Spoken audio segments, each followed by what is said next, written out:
Hey everyone, just over here having a blast. I'll apologize in advance. I'm freehanding this camera and probably had a little bit too much caffeine, but you know, I got a little tip for you. So if you've ever been sandblasting and continuously get shocked, whether it's your arms grounding out on screws around the glove holes or whatever, it can be anywhere from annoying to nasty. So I got a little thing that I put together.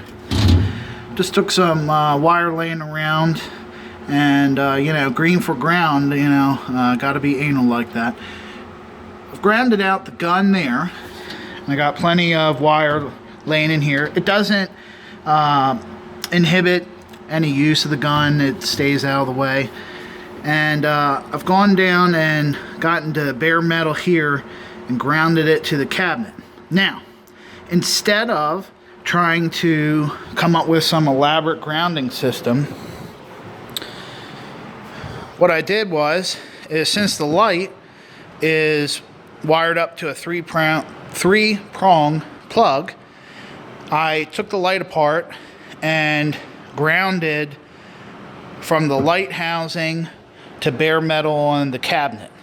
And now whenever you're plugged in, you're getting that ground, and it has made all the difference in the world of not getting any static shocks. And you know, you'll know that even in the wintertime running the shop vac loves to zap you just from the static buildup. And get ahead of the haters here. Yes, this is silica sand, and yeah, I'm aware of all the health hazards. So what you hear in the background is I've got a 1400 CFM exhaust fan that I run for various things, but while I'm running the cabinet, I also wear a good respirator, and I even wear eye protection. It's probably unnecessary, but if dust is in the air, don't need it in my eyes. So anyway, quick tip. And I have a video of a little redneck quick down dirty method for screening regular play sand. You know, if you wanted to spend 2-3 times the money per bag, you could buy pool filter sand, which has individual grains fine enough for this. But if you don't screen the play sand, it's going to clog the gun. So check out that, and you guys enjoy, and I hope this helps, and I'll see you on the next one. Hey, thanks for watching the video. Appreciate your time.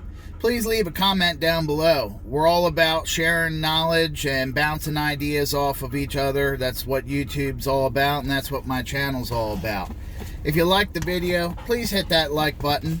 And if you want to stick around for some more, please subscribe. Again, appreciate it. See you on the next one.